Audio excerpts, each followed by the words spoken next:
Everyone should have the opportunity to wake up every day and do what they love. You already have your own unique perspective, your own unique voice. We're just here to help you on your journey of learning, discovery, and creation. My name is Nace. Welcome to PHLEARN. Your creativity should never be limited by a tool or a piece of software. That's why we've created hundreds of hours of in-depth tutorials that break down the nuts and bolts of Photoshop, Lightroom, photography, and more. Whether you're opening one of the programs for the first time or you're already a working professional looking to further master your craft, we got tutorials that are designed to challenge and inspire you. We cover everything from high-end retouching to the magic of photo compositing to the fundamentals of capturing that perfect image in camera. Everything you need to keep on creating. Join our growing community of millions around the world and transform your passions into a way of life. Subscribe today and unlock your creativity.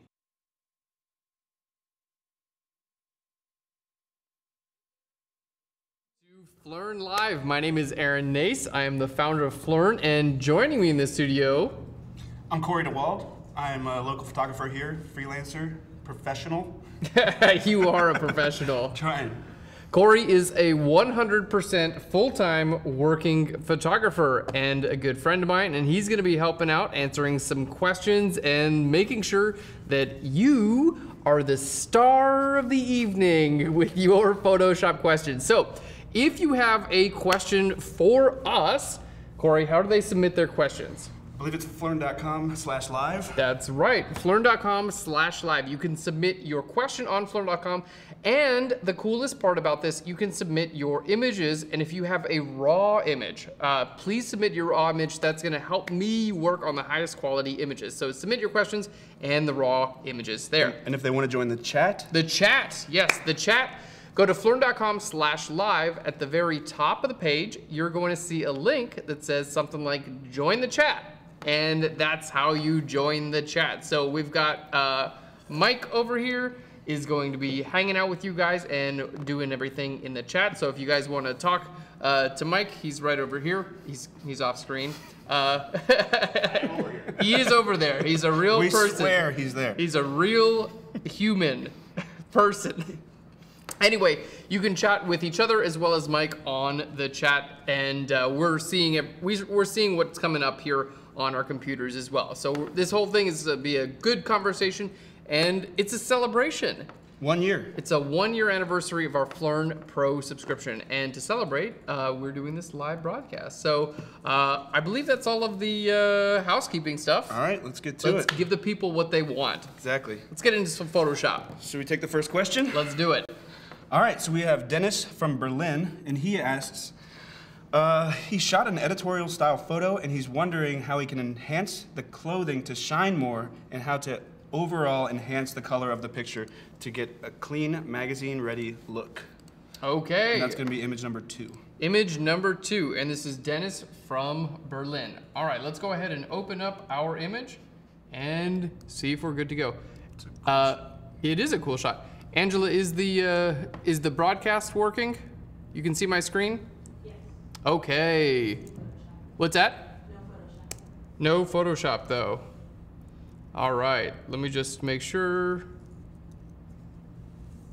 All right. I'm just gonna make sure that everything is working how it should. And go back to our Fresh new computer you have there. I right? literally got a brand new computer. There we go. This morning. This is a brand new computer. I just installed all the RAM in it. We are running super powerful. All right, how about now? It's going now? All right, perfect.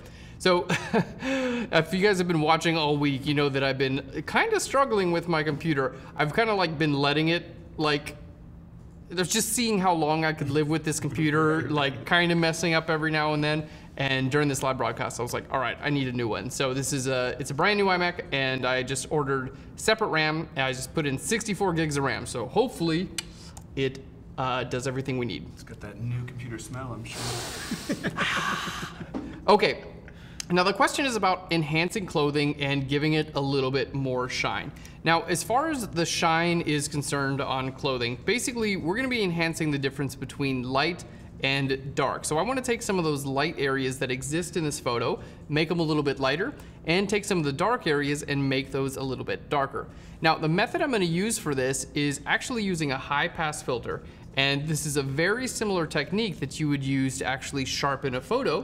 What we're gonna do is just bring our radius up a little bit further than you would normally bring it for just normal sharpening, and this is going to get more detail in our clothing. So to start with, what I'm gonna do is duplicate our background layer. So we're gonna hit Control or Command J to duplicate that layer. Next, I wanna go ahead and desaturate this layer. And the reason is because I wanna just have this only affect my sharpening, okay? I don't want this affecting color at all. So we're gonna desaturate. Now my next step is to turn this into a smart object. So I'm gonna right click, we're gonna go down to Convert to Smart Object. And now it's time to run our high pass filter. All right, let's go ahead and change this to Overlay Blend Mode to start. We're gonna go to Filter, we're gonna go to Other, and over to High Pass. So normally you would want to search for a relatively low radius. There we go, a relatively low radius that would allow you to sharpen your image. But in this case, we're going to bring our radius up a little bit, and this is going to kind of enhance the light and dark on our image. There we go, something like that's going to look really nice. Now, turning this off and on, it's obviously like way too much, pretty much everywhere on the image, except for the shirt. So let's go ahead and I'm gonna add a layer mask to this layer. So I'm gonna hold Alt or Option and click on my layer mask. And then I'm gonna paint white on my layer mask just over top of the shirt. And this is gonna help with that little bit of a shine effect. It's also going to do some sharpening as well. All right, so effects like this can look really good in certain areas of your photo, especially when it comes to things like clothing. You just usually want to keep them away from people's faces because it'll just enhance any type of imperfection a little bit too much, especially on a face. So now making this visible and invisible, we have a couple of different options now because we've already changed the layer blend mode to overlay, but there are a few other blend modes you can try. Soft light is going to be a little bit more subtle if you want to go a little bit more subtle, or if you want to go a little bit harder, you could use things like hard light or even vivid light, and these other ones down here usually don't wind up using too much. That's it, perfect. That's done. Export. You're welcome, Dennis. Perfect. All right, let's go to soft light. I actually think that did the nicest job out of all those. So here's set to soft light. Now what I'm gonna do is, because I made this a smart object before I ran my high pass filter, I can now double click on my high pass filter and I can change this radius at any time. So if I want a little bit less of effect, all I have to do is lower the radius.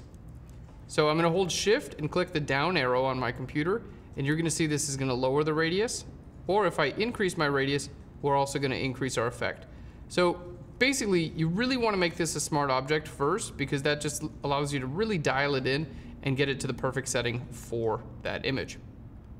All right, now that looks pretty good. We definitely made it, the sheen a little bit, we made it stand out a little bit more.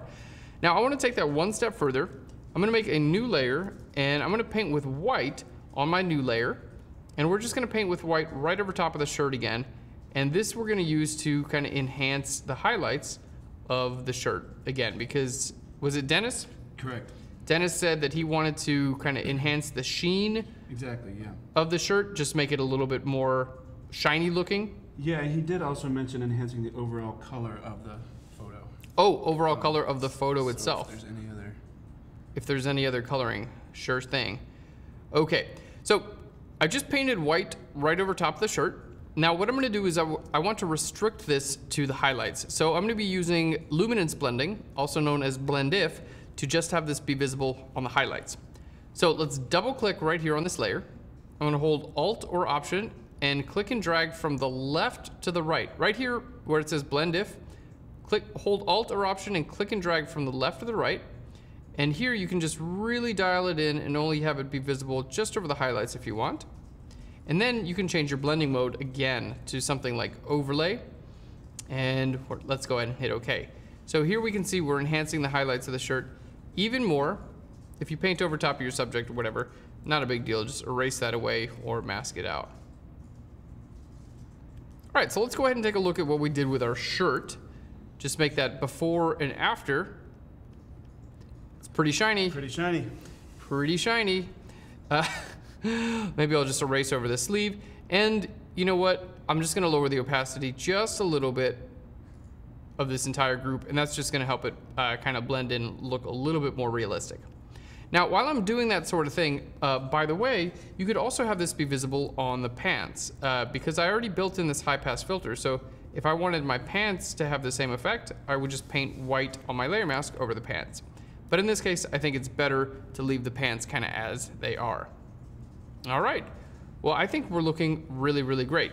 So color over, you know what color overall, I think it looks pretty great. I think it looks great. Yeah, I really do. The blue in the foreground, we have, you know, the yellow, orange in the background, complementary colors. You really can't go wrong. We've got blue reflection here in the glasses. The hair is looking good. If you wanted to clean up a little bit of stubble, maybe that's something. You want to clean up some stubble? I always want to clean up stubble. I live to clean stubble. Mm-hmm. Okay, let's go ahead and make a new layer. I'm gonna hit P for the pen tool, and basically, there we go. With my pen tool, we're just gonna click and drag here to make a nice selection right around this area. And basically, I'm choosing the area that I'd like to, there we go. I'm choosing the area that I'd like to edit. So now I'm gonna right click in here, make selection. We're gonna feather that by about 1 pixel. All right, and let's go ahead and zoom out now. And because our subject is fairly, this is actually 100% zoom. So the image itself that I'm working on isn't super high resolution. That's okay. But what I'm gonna do is basically, I'm just gonna use my brush tool to kind of clean up some of the stubble. So let's go ahead. I'm using my brush tool. I hit Control or Command H, and that just hides the display. So like, if you have a selection active like this, sometimes it's pretty. So you can see the way it's going to look at the end. Yeah, it's just super annoying to have those dotted lines up there. And I think the only thing I always need to remember is like, oh right, there's a hidden selection right now because I start doing something else to the rest of the photo and it's not working. It totally messes you up, exactly. So when in doubt, hit Command H again and be like, oh right, there's the selection. Or just Command D will deselect. Right. So sometimes if I'm sure this has happened. It happens to me all the time. Mm-hmm. I'm like trying to do something in Photoshop and nothing happens. My go-to is I hit Command D to deselect. Mm-hmm. I hit Escape to try to get Eddie out of. Am I in some weird mode? Am I in quick mask mode or something strange? Exactly. So I hit Command D, Escape, and then B for my brush tool, and usually that works again. Yep. All right. So let's go ahead. I'm gonna hit again Control or Command H, and we're just gonna paint this in. Now I want to make sure I can bring in some of this original color of the skin tone here. I'm gonna bring there we go, my brush. There we are. Let's paint a little bit lighter here. Now my brush at this point is set to flow of about 10%. So basically it's a very, very, very subtle, kind of a slow process here to get this built in. There we go. And this is just a real quick and easy way to kind of give someone a little bit of a close shave. Yeah. And I'm kind of going with the same hairstyle here, so I'll do the same thing with myself sometimes. There we go. Now let's make that visible again. I need to build in a little bit of a darker color there, just to build in a little bit of a cheekbone because I kind of erased his cheekbone during this process. There we go. Grab that highlight there. Give our subject a nice cheek. And we're good to go. It's probably too strong an effect, honestly. So let's just lower the opacity a little bit, and then we get kind of like best of both worlds. Yep. Perfect. Well, great question and great image. Thank you so much. All right, moving right along. Next question is from Kirsten from Fort Lauderdale. She asks, how can I reduce the reds in this picture on the baby's skin? It keeps telling me when I try to get the average that I'm out of range. Okay, let's do it. So here is our photo. Let's hit F for full screen. And really cute, by the way. 6 pounds, 15 ounces. That's pretty fun. We want to reduce the amount of reds. Correct. Is that our goal? Okay. So anytime we're working with skin, my go-to adjustment layer in Photoshop is the selective color adjustment layer. The reason is because it's a pretty subtle adjustment. You can take your red and you can shift them. You can shift your red different colors, but you're not going to be making huge changes. And I think that's really good when you're working with skin tone because it's subtle. You want these changes to be subtle.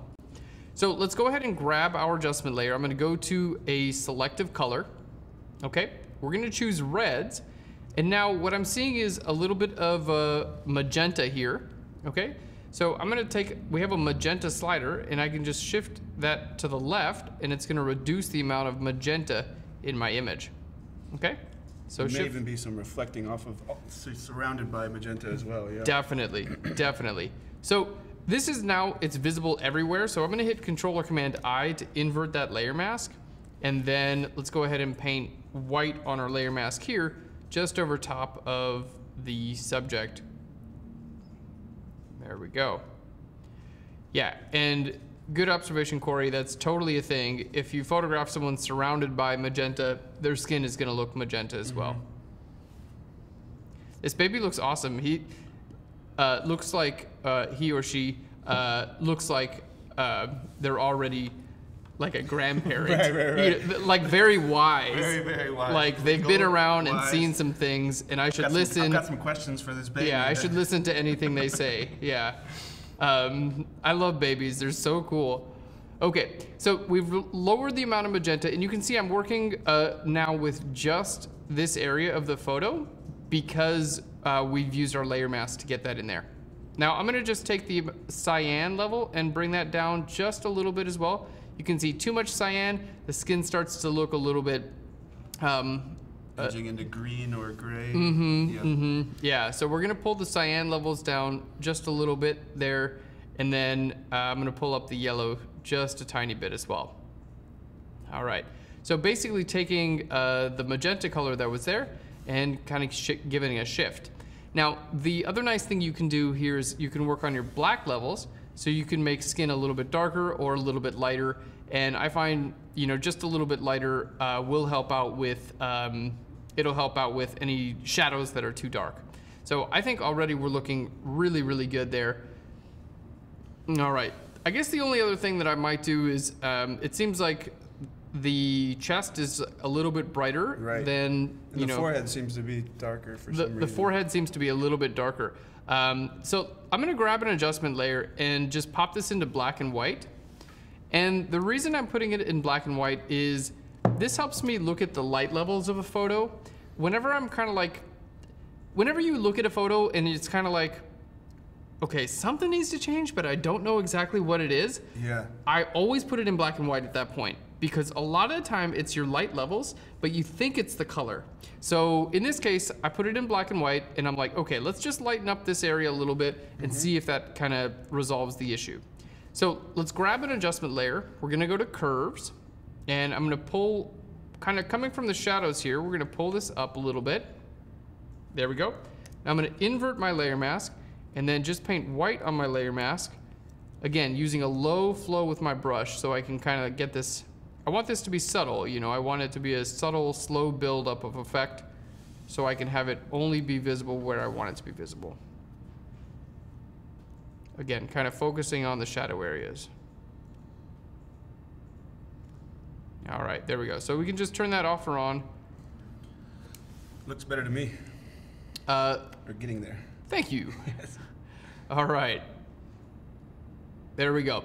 So I think we're looking pretty good now. Yeah, just kind of like working on the shadow levels. I think that did help. So let's go ahead and turn the black and white adjustment layer off. Okay, we're looking good, but I am still seeing a little bit of a different color here. And this is the blue, possibly there was a window above there. So if you're still seeing any type of color cast or anything like that, the next thing you can do, so the black and white layer, this is to check your light levels. I also recommend creating a solid color fill layer. Okay, it really doesn't matter what color you choose, but I'm gonna change this layer blend mode from normal to hue, okay? And this allows me to see the saturation across my image. So basically, if this is set to hue, then what I'm looking at is basically different saturations of this color, okay?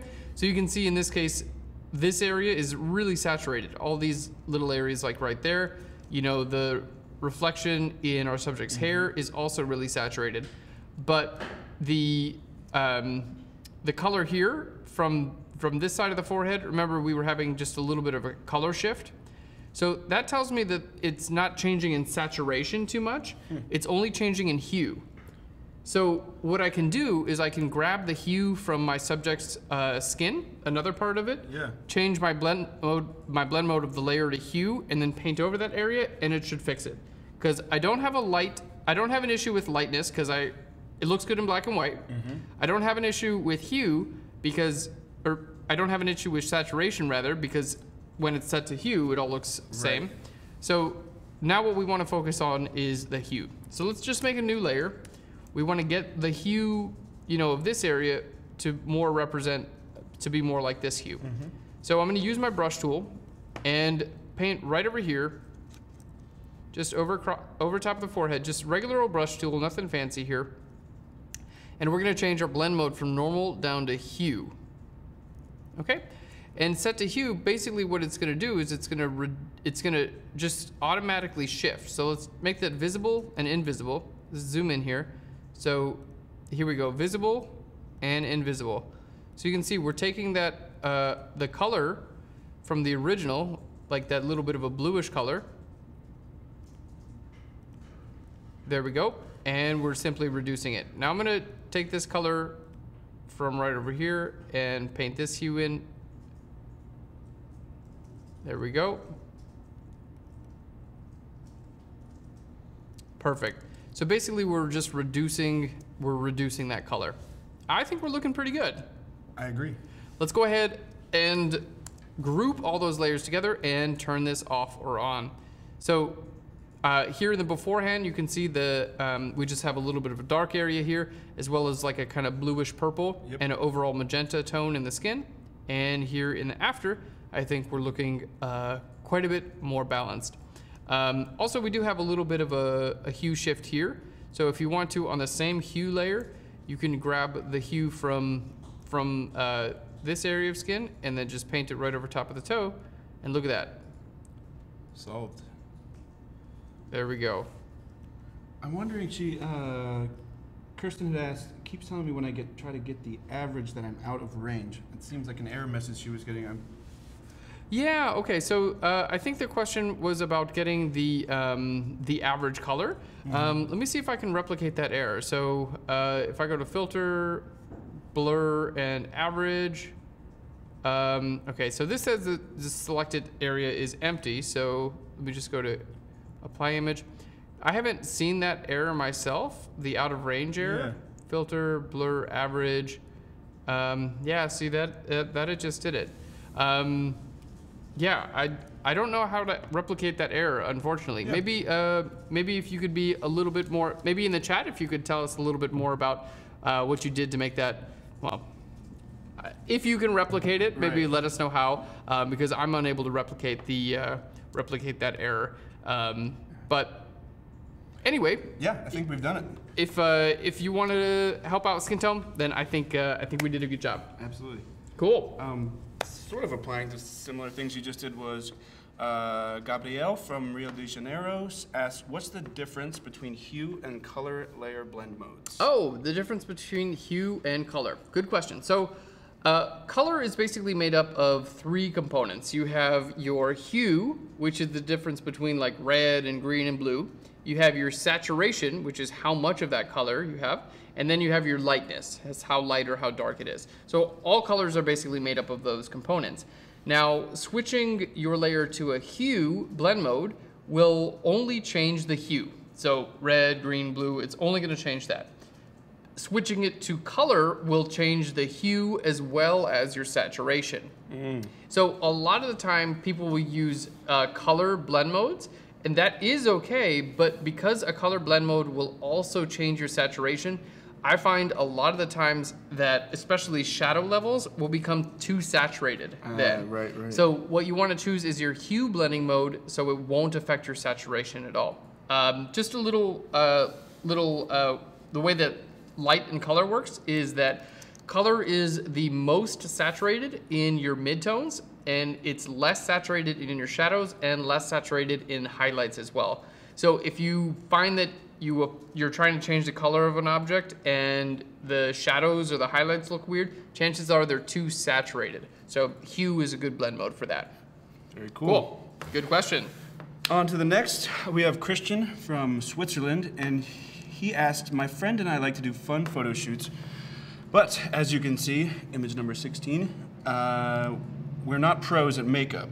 Can you give us some tips to enhance the appearance, mainly blending makeup patches with the surrounding skin?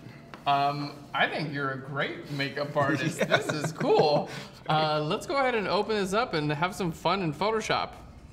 All right. So, I'm enjoying looking at this image. Me too. All right. So, there we go. Let's focus on some areas. Oh, I thought you turned this black and white, but that's actual makeup making it silver. Pretty cool. Pretty cool. I want to hang out with you guys. Sounds like a really good time. Okay, so let's go ahead and blend this together. Now, there are a few different tools that I would recommend for blending edges together. The first one is going to be the easiest, and that's going to be the spot healing brush tool. Now, the spot healing brush tool basically does a lot of the work for you. You just want to make sure you create a new layer.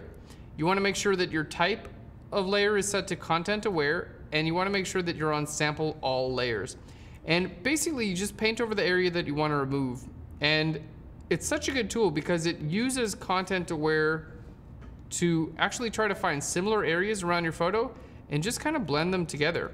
So anytime you have a little bit of a gap between skin and makeup, what this tool is going to do is it's just going to try to fill it in with whatever's right around that area.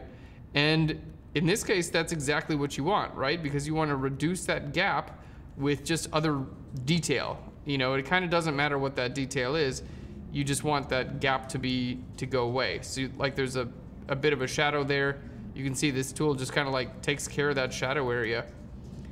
This looks fun. I've never done any special effects makeup. Have you ever played with it? Leave it to the professionals or aspiring professionals, which I think these guys are on the right track. Yeah, definitely. I have a friend of mine is a legit special effects makeup artist. He's very, very good. Ryan Stroud is his name. And he does some crazy cool stuff. I never thought of just doing it on my own, but it looks like a heck of a lot of fun. All right, there we go.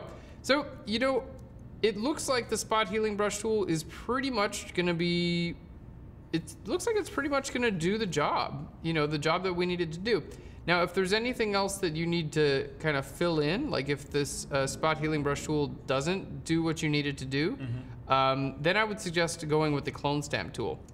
Now, the clone stamp tool basically just does an exact copy. So the spot healing brush tool uses information around that area to try to like fill in these gaps. So it's cool. It's a little bit more like intelligent. I mean, it's, you know, intelligent, right? Intelligent magic, yes. Yeah, computer intelligent, you know. But if it doesn't do the job that you need, then you can always grab your clone stamp tool. So let's hit S for our clone stamp tool. I'm gonna create a new layer here. And let's say we wanted this skin texture here to kind of like continue up in this direction. So S for the clone stamp tool, and then you can kind of just continue to paint this area in. There we go. Let's bring our flow up a little bit higher. So you can kind of just continue to paint this area in and allow it to kind of like blend in with the other areas around it. So this is nice too because it's a lot more. I'm on a new layer, by the way, too, which is really nice because like that little dropper there, I just want to put a layer mask on this layer and then paint black on my layer mask. There we go, to like reveal that little drop. Make sure we're keeping that drop of blood. We got to keep the drop of blood. That's important. So I'm going to create another layer, grab some skin texture here, and pop this in over there. Now, the other option you can use is your regular healing brush tool. And the regular healing brush tool is also really great because you can choose your own sample point. So let's say you wanted this skin texture here to be up over there. So just hold Alt or Option and sample here, and then I can paint in, and you can see it's gonna keep the color from my original layer, okay, and it's just gonna add that texture in, which is really, really fun. Sort of the happy medium between the stone clone stamp and the spot. Totally, exactly. That's exactly what it is. It just kind of allows you to fill in, and basically you're just painting texture at this point, and it's just gonna try to blend in with the original color. So if you wanted some skin texture right here over top of this area, you can just paint it in. There we go. Just hold Alt or Option to sample, and it's gonna fill it in. All right. And there we go. We can see that's pretty nice. It really does make it look like the skin texture just kind of continues over and kind of like fades into this effect. Okay, well, I had a lot of fun working on this image. It looks like you guys had a lot of fun making this image, so good job. That's what photography is all about. I think we're ready to move on to our next question. Yes, we are. Danielle from Pakistan asks, I have over 100 images just like this, and they all have the same problem with dirty floor. My client wants the clean white floor just like the background. Is it possible to make an action that can quickly redo the floor in all of these? All right, 17. Okay, good question. So let's go ahead and open this up in Photoshop. Basically, the client wants a clean floor.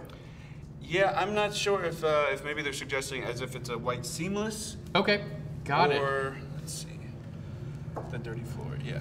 Got it. Okay, so It does say the clean white floor, just like the background. So I think that's sort of what they're. okay. Let's go ahead and work on this image to start with, and then we'll see what we can do as far as action goes. I'm a little bit hesitant to say that we can build an action out of this, honestly, because it is a little bit complex. But let's at least show you how to work on this clean floor. Okay, so we're going to start by sampling this image, sampling the color in our background, and painting with our brush tool, because we just want it to be like white, right? So that's, you know, this is a good time to just do this. There we go. So we just want to paint this to be white, and then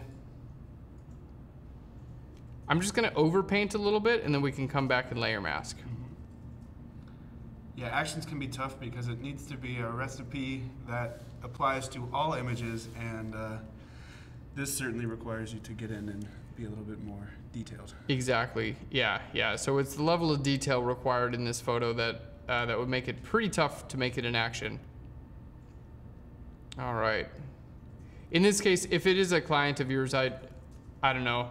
I'm not always a fan of reshoots, but oftentimes if I do need a reshoot, it just fixes all the problems. And like, honestly, sometimes it's way easier to do a reshoot than it is to try to fix a bunch of images in Photoshop. Yeah, but it sounds like he has 100 of images just like this, so yeah, I get that that's a lot of time.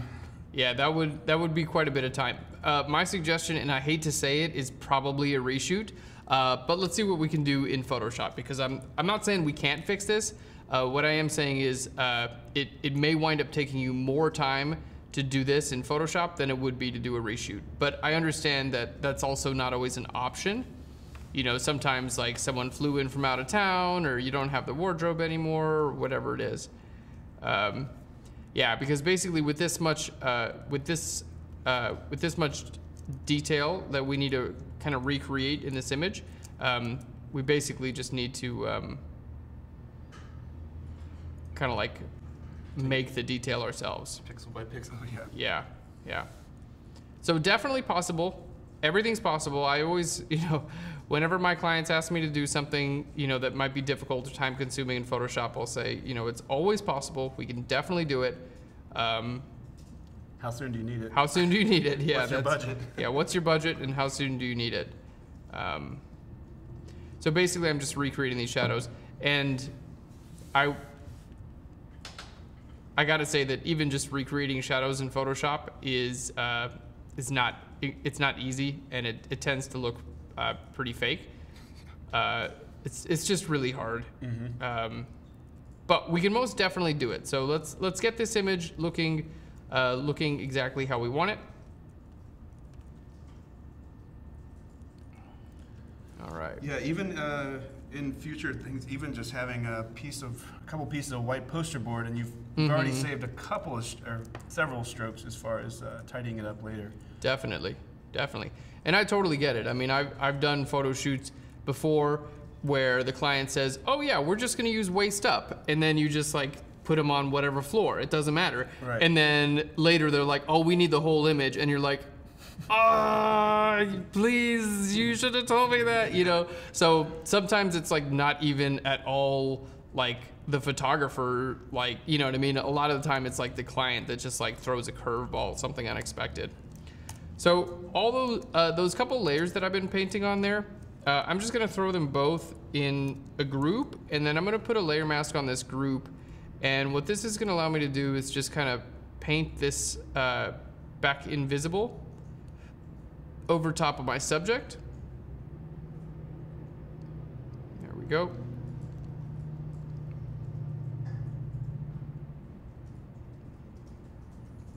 All right. All right, so we're almost done here.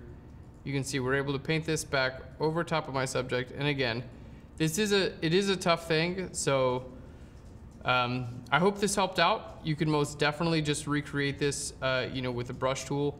Yeah, but if your client needs 100 images, it's gonna be pretty tough, unfortunately.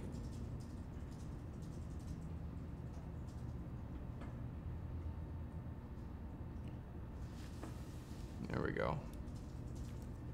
Maybe he can just send us the 100 and we'll just do all 100 plus images right here. Just right here, right now, during the live broadcast. That is looking good. All right. There we go. And then we do have some dark shadows here, so I would definitely kind of try to lighten these shadows up just a little bit to make it look a little bit more realistic. So if he's on a lighter background, the shadows are going to be a little bit lighter as well. All right. Perfect. All right. So if we're looking at it from like a, you know, full-sized image, definitely able to do it. If you could talk to your clients and say, hey, I can do it. It's going to take me X amount of time per image. I'll give you 10 images instead of 100, whatever. I hope you can keep a good relationship with your client. But again, this is a little bit on the tough side. But thank you so much for sending your question, and I hope this helped out. Okay. So we're moving on to bracketed images. We have Radu from London. And Radu asks, really struggling to manually blend together 14 bracketed shots into an HDR image where the table and chairs is beautifully backlit. When I try, the thin table legs and chairs keep ending up with a halo around them. How can I get this HDR to look as close as possible to what I saw with my naked eye? Okay, bracketed shots and HDR. Let's see what we've got. So we've got a few of these images here. Let's just go ahead and open all these up. There we go. You know what? I'm actually gonna go through Lightroom to do this. Well, no, you know what? It'll be fine. Photoshop can handle it. After all, we are working with a brand new computer here. All right, so bracketing, you did a nice job bracketing your shots. Definitely have a lot of information here. Yep, we've got a ton of bracketed shots, seeing all the way, you know, all the way to the outside there and getting a lot of information outside. So what I'm gonna do is hold Shift and click on all these images. We're just gonna go to Open Objects. So it's gonna open all of these as smart objects. There we go. And then the next thing we're going to do is run an HDR. I can see where, I can definitely see where the thin legs are gonna create some issue. Yeah, I can definitely see that. I do see a couple of other things that may be kind of tough in this shot as well. It looks like maybe there was some dust in the air, or possibly on the sensor, with the light coming right or some of the lens. Yeah, because I am seeing quite a bit of artifact. All right, but let's see what we can do. So I'm gonna go, we have a bunch of different windows open right now. So I'm gonna go to, we're gonna go to File. I'm gonna go to Automate, and I'm gonna go to Merge to HDR Pro, and I'm gonna click on Add Open Files. All right, and it says I gotta save all these before I can open it. All right, well that's unfortunate. Let's just go to, I'm gonna cascade these. All right. You know what I'm going to do? Just real quick, let's just go ahead and close all these images out. It's asking me I gotta save all these beforehand. Generally, also with your bracketing, you may not need to bracket this many times for one of these shots. I was going to say the same thing, where oftentimes if you've got one that's super underexposed, one that's nice and overexposed, and maybe one or two in the middle, that generally does the trick for me. Yeah, generally, yeah, same here. So let's pop into Lightroom first, because Lightroom now has the ability to bracket shots, which is nice.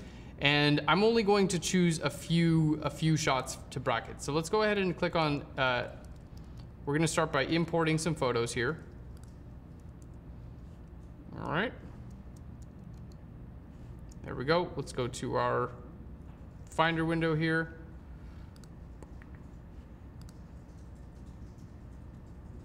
All right. So I'm gonna just find a few that are at different exposures, and just, well, let's go ahead. We can go ahead and import them all, and then we can choose which ones we're gonna bracket.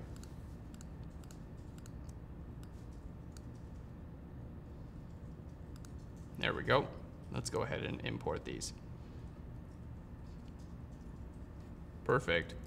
Okay, so what I'm gonna try to do is find, try to find one of these like very underexposed, properly exposed, something like kind of right here in the midpoint area, and then, something a little bit overexposed. And I think, that's about as many as I would think we need. 4 looks like it's probably more than good enough. So I'm gonna hit Command, click on all those. Let's right click. I'm gonna go to, where did they put that thing? Photo merge under Edit In. There we go, photo merge, and then we have HDR. So the nice thing about the new Lightroom is you can do HDR directly in Lightroom. All right, so there we have, basically we're seeing an okay result. We're getting a little bit, let's just go ahead and merge those together. And then now with these merged together, we can then start working on that edited image, on that merged file. Okay, so I believe this is the merged file here. Yep, here we see the file name plus HDR. So let's go to our develop settings here in Lightroom. There we go. This is a brand new computer, so it's telling me how to use Lightroom. All right, so I'm gonna start with my highlights. I'm gonna go ahead and bring those down just a little bit more. And there we're gonna see some of that detail here from the outdoors, which I think is looking pretty good. I think we can just generally just bring our exposure down a little bit more. I'm gonna bring my clarity up just a little bit, and our vibrance up just a little bit. And I think we're looking pretty good as far as an HDR shot is concerned. Absolutely. Is there anything else that you would change, Corey? I was thinking maybe a touch of more black, just to have a couple more darks in the shadows. Okay. And then, like you said, there's the dust floating in the air to consider. This definitely. So yeah, this may be dust floating in the air. It could be on your sensor. It could be on your lens. So these are definitely. I would say that this is probably the main issue. With the photograph. The HDR looks like it actually composited pretty well. I do see some ghosting. Definitely see what you're talking about there. But we definitely do have some issues with this. So let's go. Back to looking at all of our images here. Now I'm gonna just see if we can edit this in Photoshop, see if we can reduce some of these dust spots. There are quite a few and they're quite large, so it may be on the difficult side. It's almost like that lens flare issue we've seen before, where definitely it's not just one spot. Definitely. Yeah, and it looks like, yeah, it looks like the... Potentially the sensor? Is that, I can't I'm tell if not, that's on the floor. it or looks if like that- there's stuff like maybe on the floor here. So I would also probably remove that sort of thing. And the good thing is the stuff on the floor, that's actually pretty easy to remove. You can just grab your spot healing brush tool and paint right over that stuff, and then you're good to go. So if there are any, you know, like little spots or whatever on the floor, spot healing brush tool is the way to go. And my recommendation is to use the spot healing brush tool for these spots as well. And again, I wish I could tell you a little bit better what is causing these spots, but it's hard for me to tell. All right, so spot healing brush tool, basically paint right over top of them. It's gonna do a pretty good job. It's definitely going to do a questionable job in some places, especially over, you know, borders and things like that. There we go. So these areas, I think it's gonna do a good job. Something like that on the stairs. Gotta get a little closer. Yeah, that's gonna be pretty tough there. So I wouldn't recommend trying to do that with one go. In fact, I would probably recommend using a clone stamp tool. So I'm gonna hold Alt or Option to sample over here and then paint right over here over top of this other area. There we go, and use this to try to remove that spot. But it's also a slightly different exposure. Light's hitting that right side of the stairs. Yeah, slightly different exposure. So if you do run across a case where you have a different exposure, just like that, you can grab an exposure adjustment layer and clip this to the little spot that you removed. So it's only gonna be visible there. And in this case, I'm just gonna bring our exposure down just a little bit. I'm gonna go a little bit farther than I need, and that will allow me to paint it back visible on my layer mask. So now I'm gonna make my layer mask black, choose a large soft edge brush and use a low flow so I can kind of like paint this back in, but I'm gonna do it slowly and just kind of stop when it's good. Looks pretty good. Yeah. Okay, so that would be my technique for removing these spots. And again, beautiful photograph, really good job. I wish I could help you out as far as finding the source of these little spots. Again, my guess is that it could be either dust in the environment, it could be on the sensor, it could maybe even be on the lens. Do you have any other guesses? I think my inclination was to think that, yeah, there's something floating in the air, and because the light is coming directly into the camera, that it was just kind of being slightly refracted by the dust that's right in front of it. Yeah, yeah. So one good tip that I have found, if you are ever in a dusty environment, just like this, just some water on the floor will actually do a really good job bringing the dust down. So whatever that means, if it may mean like mopping the floor right before the photo shoot, you know, that's never a bad idea. Get things as clean as possible, and that'll bring the dust down. Or like, you know, right outside of that room, you can just, you know, you can take a wet rag and just put some water on the floor, and that'll generally keep the dust down on the ground. So, because sometimes we can't help it, we have to shoot in dusty environments. You're moving around and you're kicking it up every time you take a step. Yeah. Definitely, definitely. So if you're ever in an environment like that, you can put the water on the floor, and that will most definitely help. Cool. Cool. Great question. Thank you so much. Moving on to Elaine from New York. She asks, when exporting from Lightroom, my photos look much darker than expected. How can I prevent that and get the true photos I see while editing? Interesting. You know, I've actually never experienced that. Let's go through the export process in Lightroom just to see if you're doing everything, you know, kind of similar to how I would recommend doing editing your images, and we'll see what happens. Okay. Yeah, I'm also trying to think of what that could be. I haven't personally run into that issue, but you know, obviously we all have different computers and different setups. I'm just going to open up an image from our earlier broadcast here in Lightroom. Just going to go ahead and add that. Okay, so this is a raw image. It's a CR2, and let's go ahead. I'm going to go to my develop module. Maybe I'll just increase our color temperature just a little bit. The one thought it seems like it could potentially be similar to what we've looked at in a couple other earlier broadcasts, where once you upload it to the internet, if the color space is wrong, but it's generally not like the darkness or the lightness of it, it's usually the color that gets thrown off. So I'm still not sure. Yeah, what that yeah. might be. Okay, let's well, take a look. yeah, hopefully we can just go through this actual process and just maybe it might click. You might see something like, oh my gosh, I didn't think of that. Thing checked, yeah. Okay, so we have our image. This is a CR2, it's a raw file. So I'm gonna right click and go down to export, and we're just gonna choose export. Now, I'm gonna assume that this file is gonna go on the web. Okay, so I'm just gonna put it, in this case, just right to my desktop. I don't need to rename it. There we go. I don't need to give it any other settings. Now, my file settings here, I'm gonna choose this as a JPEG. Okay, so that's ideal for uploading to the web. The color space sRGB, you do wanna check this. So give that a look and just make sure that if you're gonna upload it to the web, make sure that this color space is sRGB, because that is the color space for the web. And I'm gonna go ahead and bring my quality all the way up to 100 now.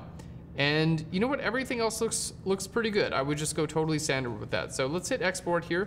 It's gonna just put this directly on my desktop here. Let's just open up a Finder window here. I'm gonna take a look at our desktop. There we go, let's just, okay. And I'm just gonna hit the space bar there. And yeah, looks pretty much identical. Let's bring it over here. Looks pretty much identical to the raw photo, and you can see that in this case we are working with a JPEG.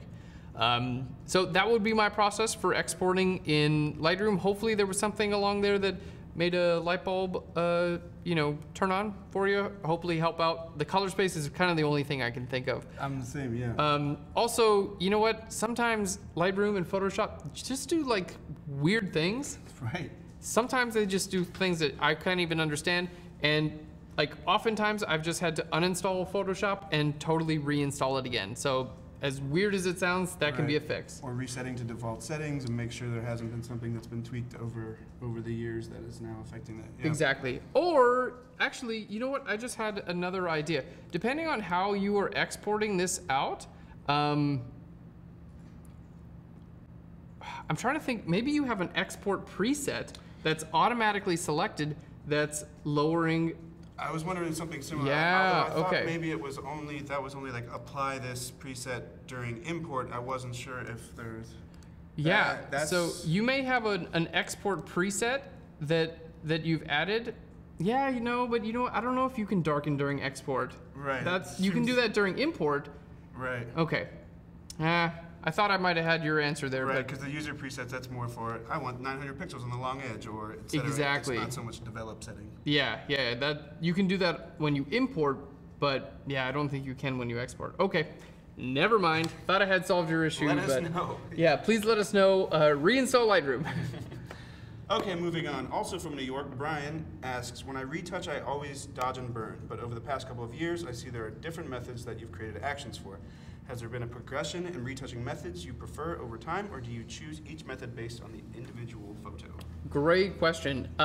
So dodging and burning and retouching in general has changed over the last few years. And I think we're entering into a time where clients and in the culture that we live in, I think we're going towards a less retouched look. I think that's the trend now. I think that, you know, 10 years ago, 15 years ago, we were in, maybe about 10 years ago, we were kind of in the peak of retouching where everyone wanted like not even be able to see the skin pores and everything like that. I think we're going a little bit more natural. Now, as far as dodging and burning goes, basically that's just making areas of your photo lighter and making areas of your photo darker. And there are a bunch of different ways to do it. You can use curves adjustment layers to make lighter and darker. You can paint white or black on a layer and 50% gray. 50% gray, set it to soft light. There are a bunch of different ways to do it. Now, recently, I personally have enjoyed dodging and burning and restricting those lights and darks to just highlights or shadows.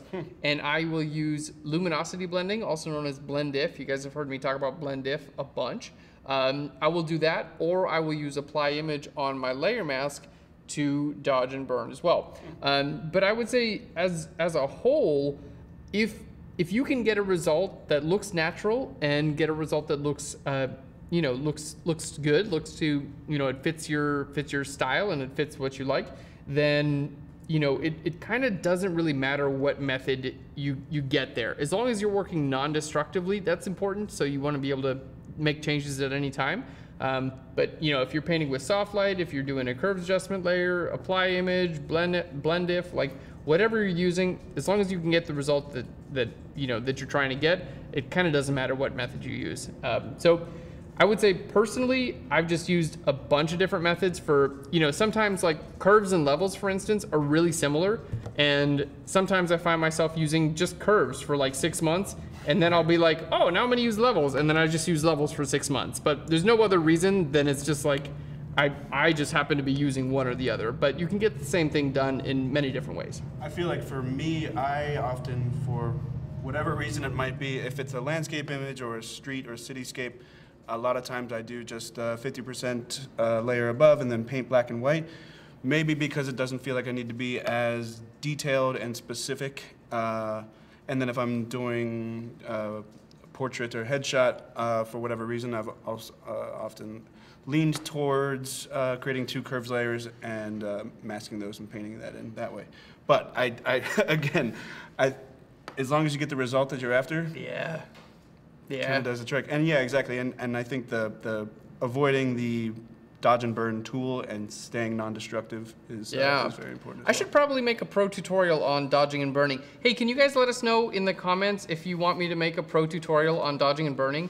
Because throughout this broadcast, I think this is the 4th or 5th dodging and burning question we've got. And I'm so happy to make a dodging and burning tutorial. I'll just show you every single way you could ever imagine doing it. High-end, quick stuff, all of it, and let us know in the chat if you guys are interested in that. I'd be super happy to make that tutorial, and I hope it helps you out. Moving on to the next question. We have Andres from Switzerland, and he's asking the tile.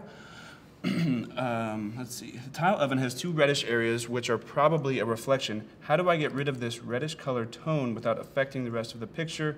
Couldn't get the raw file from the client, but it's number 14 JPEG. All right. Okay.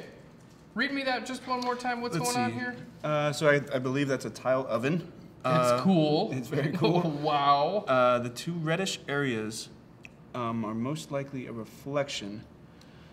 I can see something at the top. That looks like it's kind of eroded maybe chipped, away. Yeah. Maybe here? Could be. That does appear to be reflected. Yep. A little bit of a reddish area there. Okay, well let's go ahead and adjust that. Yeah.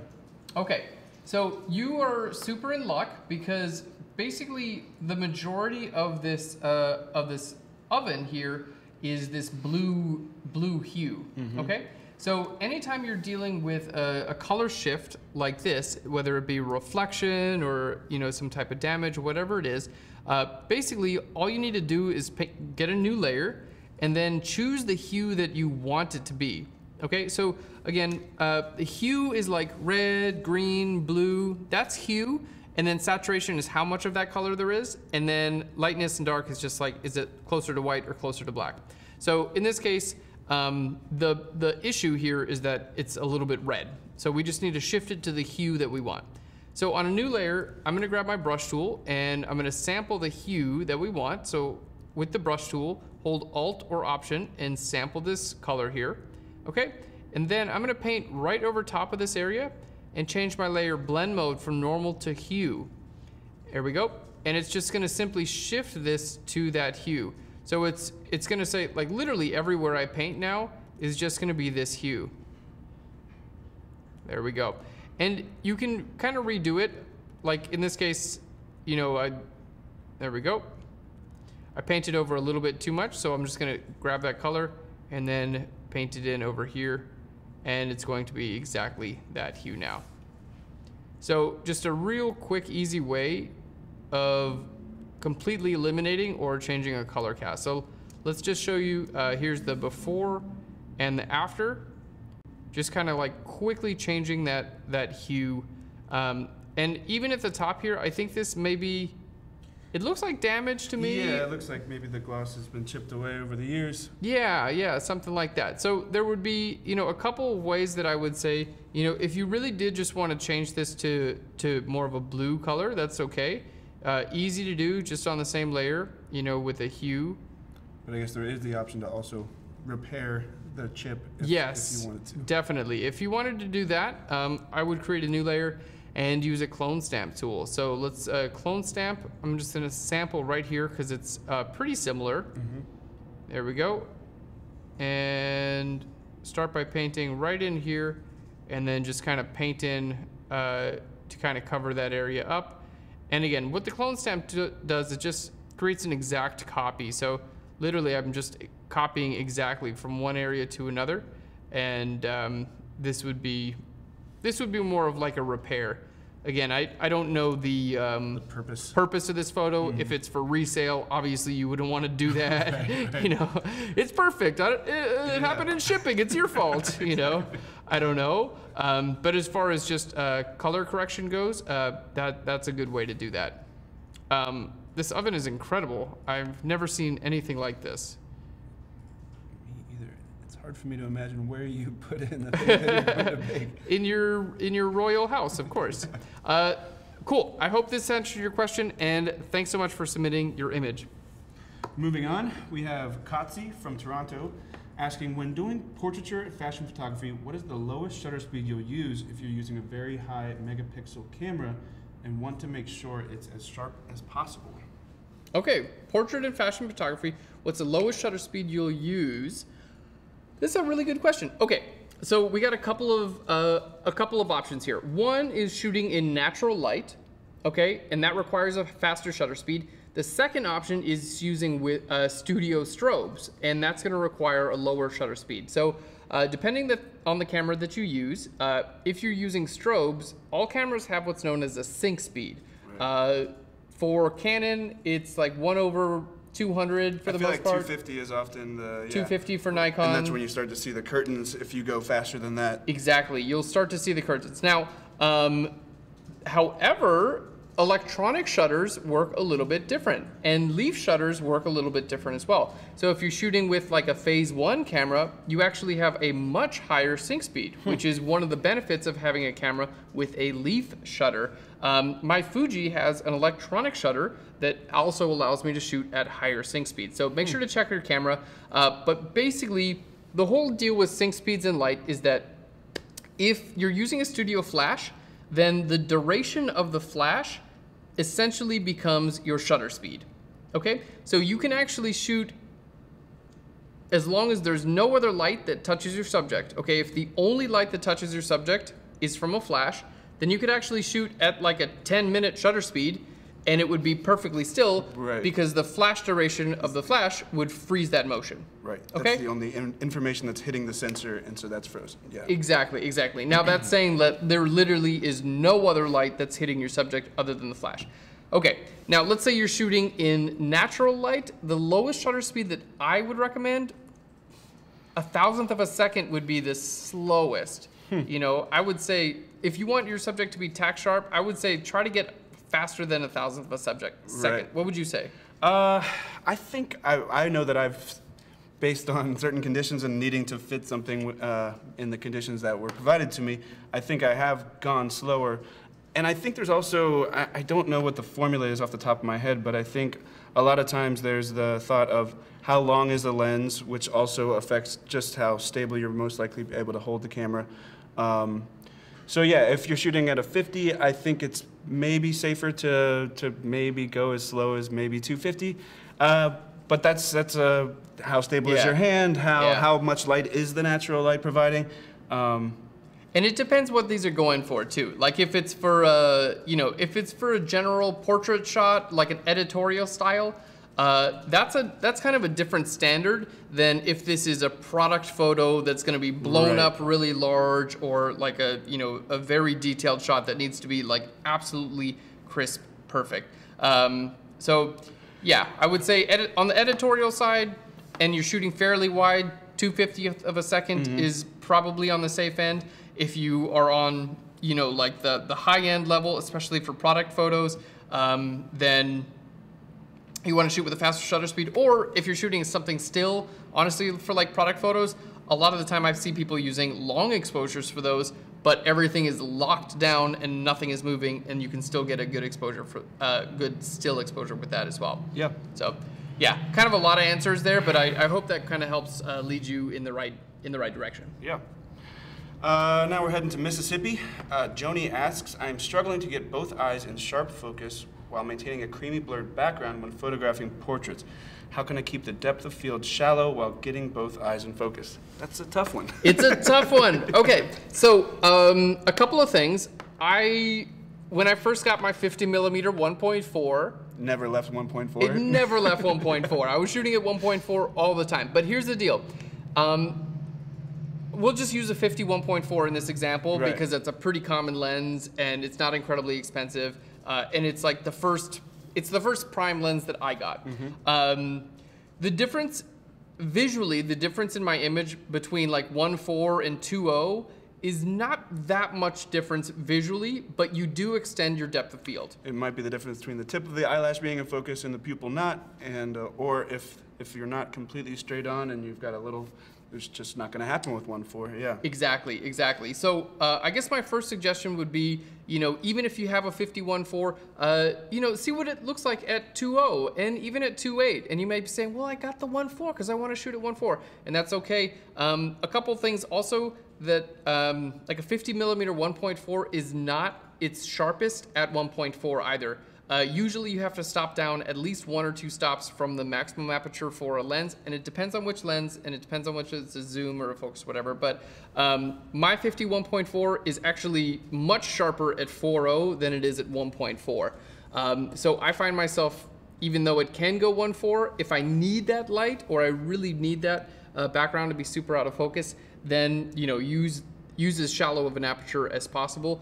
But I find that I'm able to still get photos that have really nice separation, even at a 4. The other thing you might want to look at is shooting with a longer lens at a little bit wider of an aperture. Like if you can shoot at 200mm at 2.8, your background is going to be super out of focus, and there's a good chance that the majority of your subject will be in focus as well. Do lenses sort of put out their optimal sharpness? So the manufacturers, some manufacturers will, but there's a ton of websites that are dedicated to that. Cool. Yes, definitely. So DP Review I would check out. I think one is called, DxO Focus or something like that.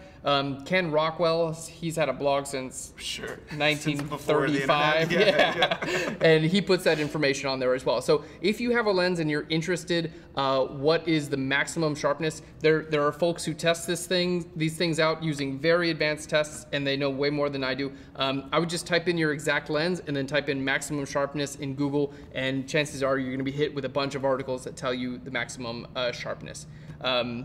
Yeah, I hope that helps. So again, if you really want to shoot at 1.4 or the shallowest depth of field and you want both eyes in focus, just make sure that person is facing the camera 100% on, because focal planes are parallel with the focal plane of your shutter. Okay? So both eyes need to be the same distance. Both eyes need to be the exact same distance from the camera. If I do this a little bit, chances are this eye's going to be in focus and that eye isn't. So that's another way to just help you out. Yep.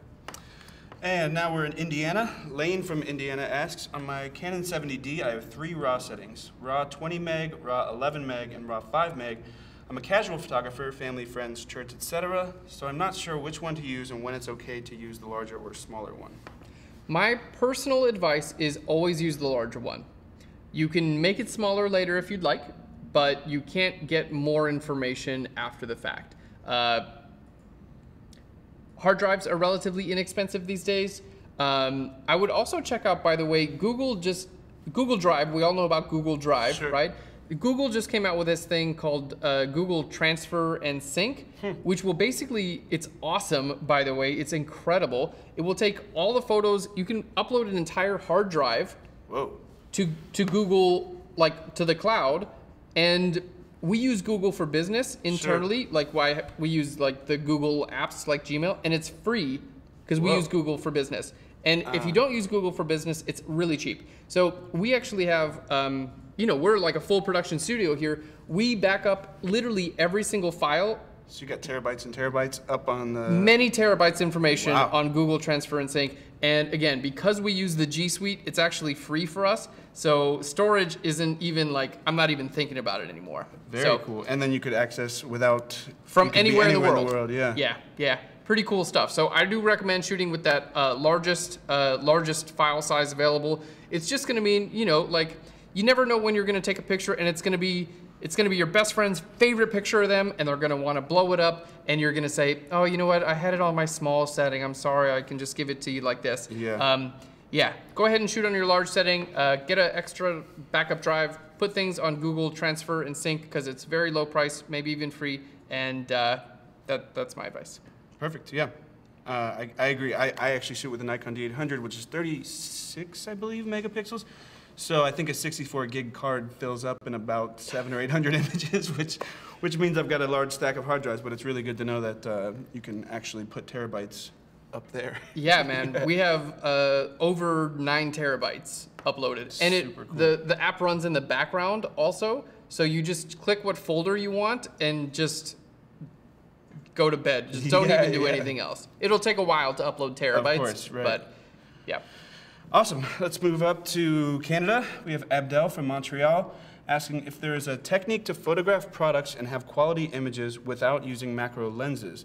I only have a 50, a 70 to 40 millimeter, and a 24 to 105. Abdel, great question. So I also have a 24 to 105 Canon. It came with my Canon 5D Mark II, and I love that lens. That actually has a pseudo macro, meaning that the 24 to 105 can actually focus very close. If you look at the 24 to 105, it actually says macro on it.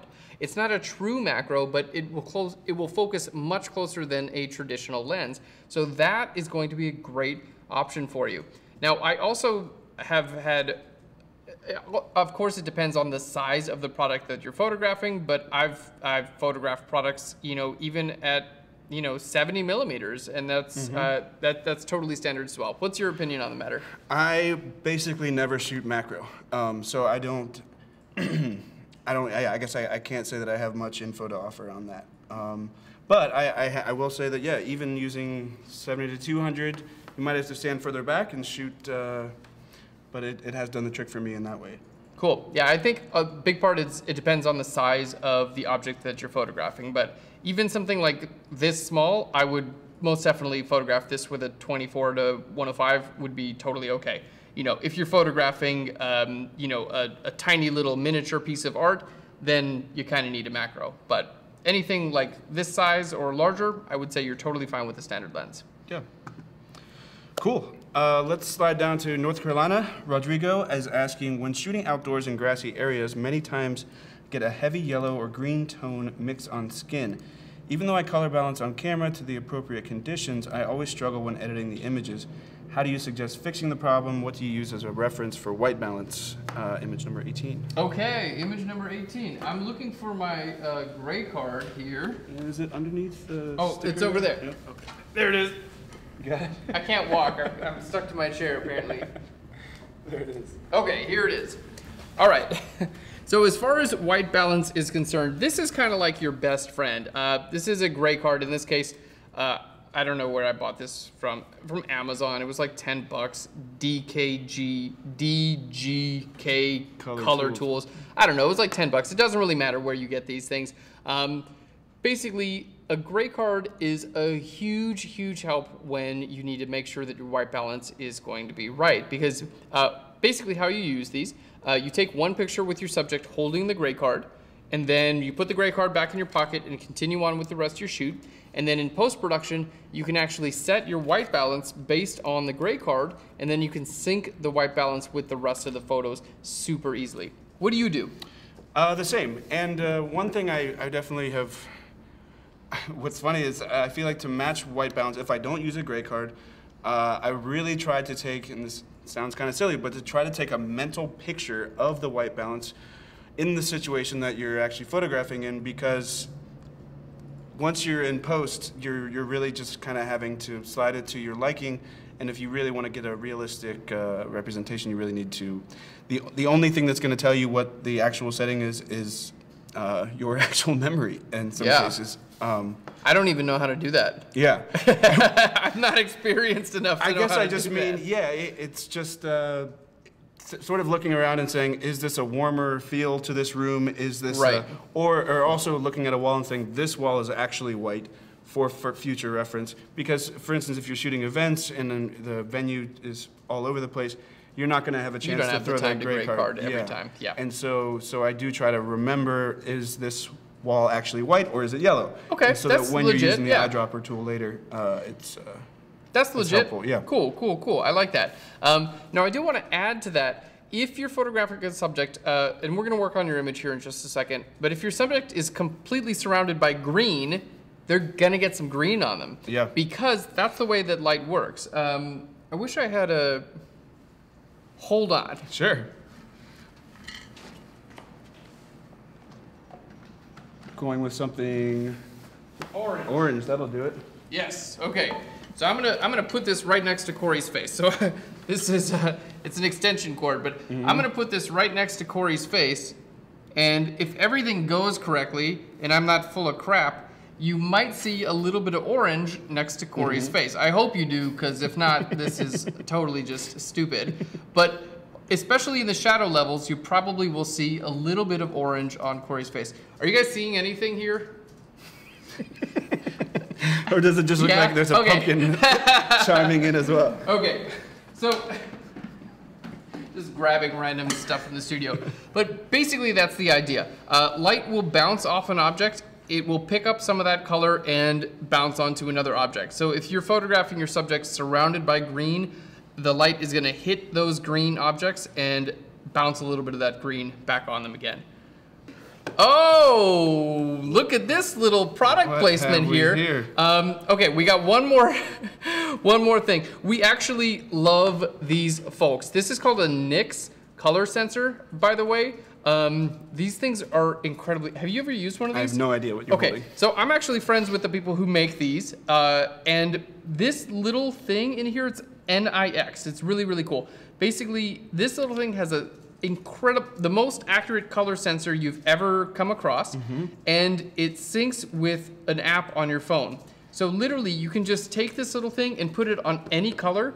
It'll tell you the exact, and it's super, super accurate. Like hex number color? It will tell you the hex number color. It will tell you the Pantone color that's closest. It will tell you the RGB values that are closest. And it will tell you the paint that's closest from any paint manufacturer. Whoa. So I've used these a few times to match colors to paint when I need to like repaint my wall. I've used them a few times. You just put it on your wall. It says exactly what paint manufacturer it is. This isn't white, this is eggshell. Yeah, this is exactly eggshell in this tone or whatever from this manufacturer. And you just go to the store and say, give me this. And it literally every time it's been a perfect match. So is this sort of like a lens, like a sensor in there that you're putting it directly on it? You put it directly on it. So if you need to capture accurate color, these are totally where they go. And Seth, our CEO, just handed me these. Perfect. So I'm friends with a guy who makes it.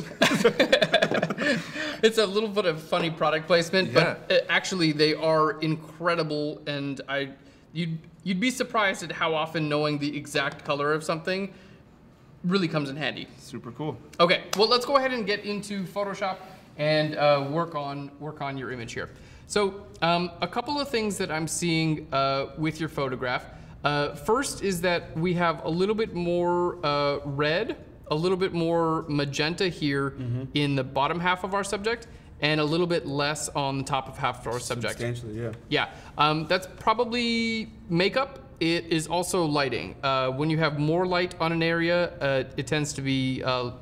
Maybe there was a reflector hitting the upper portion. Yep, that most definitely, those couple of things.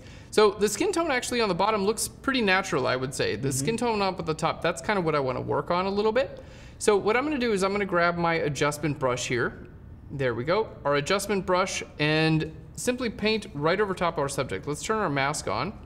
Let's paint right over top of our subject's skin. There we go. Let's turn our mask back off. And then now I'm just going to adjust our temperature just a little bit. So I'm going to cool that down a little bit. There we go. And I'm also going to push that towards magenta just a little bit. And again, my goal here is to just as the commenter said, remind me his name or her name? Rodrigo. Rodrigo. As Rodrigo said, a little bit of green on the subject. So you can do this here in Adobe Camera Raw. Basically, I'm taking my tint slider, and notice this isn't not affecting the entire image. This is just affecting my subject's skin. So a little bit of green, and I saw it was just a little bit on the warm side, so I'm kind of cooling it off down just a little bit here as well. So let's go ahead and take a look at our before and our after. I'm gonna click here, and we can see here's the before and the after. I think we're actually doing pretty well. All right, maybe it's a little bit too cool.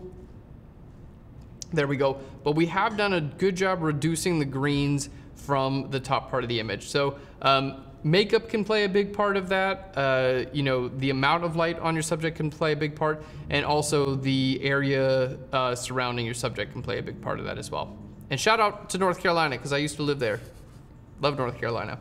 Okay, well, I think we've done a pretty good job matching the skin tones. What do you think? Is there anything else that you would work on here? No, I think we've definitely solved the question at hand. Yeah, I would probably lighten up the skin on the bottom part of the image just a little bit. Balance that a touch. So let's go to a new adjustment brush here. I'm gonna just turn my mask on here. Let's go ahead and reset our local correction settings. Corey, do you use Adobe Camera Raw? I primarily use Lightroom and then pull into Photoshop from there when necessary. And in Lightroom, are you using these adjustment brushes and graduated filters and things like that? Often. Yeah. Cool. Radio filter, the local adjustment brush, as well as the gradient. Yeah. You use them quite often. Yeah, I've even started to, I don't know, I think there was a recent update where, if you see there, the range mask, where you can sort of target, it's kind of similar to the way that you were talking about blend if or apply image, which is kind of interesting as well, though I haven't mastered it. Now, I haven't started using this range mask either because it's a fairly new tool, but I need to learn how to use it and then teach it. Sure. I mean, so for instance, I did some photographs from stars. Okay. And when I went to try to make them pop a bit more, basically what I did was put probably a gradient adjustment just on the sky, because there was also some landscape and grass and trees maybe, and then basically I was able to pull the exposure way up, but then you can, very similar to the blend if, where you can say, do this to this area, but only do it to the levels that are higher than this value. That's nice. Yeah, it's kind of cool. That's really nice. Well, I will have to learn how to do it. Absolutely. I think in there as well, there might be, I know there's it might be, say, only affect these colors. It might, I think there's an option to, in fact, if you just click on the drop down, I'm curious to see. Yeah.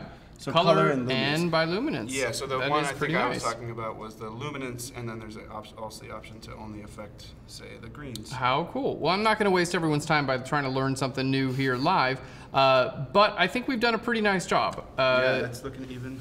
You know, we worked on the top part of the image, and then I worked on the bottom part of the image to try to match those colors. So I think, you know, comparing left to right, we're definitely matching skin tone from top to bottom, and that looks good. And then our exposure does look quite a bit more even as well. I think on the top, it's still maybe just a little bit too cool color temperature wise, so maybe I should just warm that up just a tiny bit to get that to match. There we go. But definitely you can see I took a lot of green out, especially on the top part of the image, and I do feel that that helped out quite a bit. So thank you so much, great question, and I appreciate you sending in your raw file, because honestly, when it comes to white balance adjustments, when it comes to tint, when it comes to exposure, the best thing you can do is work with that raw file. And it doesn't matter if you're in Adobe Camera Raw or in Lightroom, both are great options for editing your raw photos. Cool. Going across the pond to United Kingdom, Rob is asking, how can I match dozens of black and white photos to get them all the same tone? Interesting. Match dozens of black and white photos. And we don't have any sample images, huh? Does not appear to have any. Okay. Cool. That's a good question. Oh, that was that the orange ball that we were using to reflect orange on my face? Okay. So if you have got a dozen black and white images and you want them all to be in the same tone. Now, the word tone itself has, I feel like, kind of a broad definition. Sure, sure. So I'm just going to try to answer this the best way that I know how. But what I would do is I would examine the light levels and the dark levels in those black and white images using just a levels adjustment layer. Using a levels adjustment layer, you can see what the darkest blacks in your image are and the lightest whites in your image. And oftentimes you can oftentimes the darkest pixel in your image is not actually black and the lightest pixel is not actually white. So what I would recommend doing is examining, maybe find the image that you want to base everything off of, and then take a look at your darkest point and your lightest point, and then you can use a levels adjustment layer to actually match all the images to that.